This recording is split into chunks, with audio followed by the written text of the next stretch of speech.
歌手鄧紫棋繼續忙緊 I Am Gloria 世界巡迴演唱會，3月4月期間就去咗美國、加拿大站。日前阿 Gem 就發布咗一段 vlog， 原來佢身處三藩市期間，揾到時間參觀矽谷嘅科技公司，睇到阿 Gem 不斷試玩新科技產品，智能眼鏡、VR 眼鏡都玩得勁投入喎。最搞笑係參觀 AI 公司啊！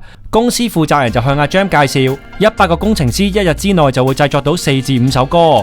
作為創作歌手嘅阿 Gem 就講笑話自己5分鐘就寫完一首咯。另一位 AI 團隊嘅同事又向阿 Gem 展示 AI 創作嘅歌。阿 Gem 聽完之後就話好有信心寫得好過 AI。不過講完笑之後，其實阿 Gem 都有認真分享，覺得 AI 模型訓練其實係嚟自創作人，而且暫時寫唔出歌曲背後嘅故事，冇辦法做到有溫度嘅嘢啊。不過以阿 Gem 嘅才華，AI 有排都追唔到啦。扭曲的真理差點毀掉我的自信，如今的我已覺醒，如今我不再哭泣。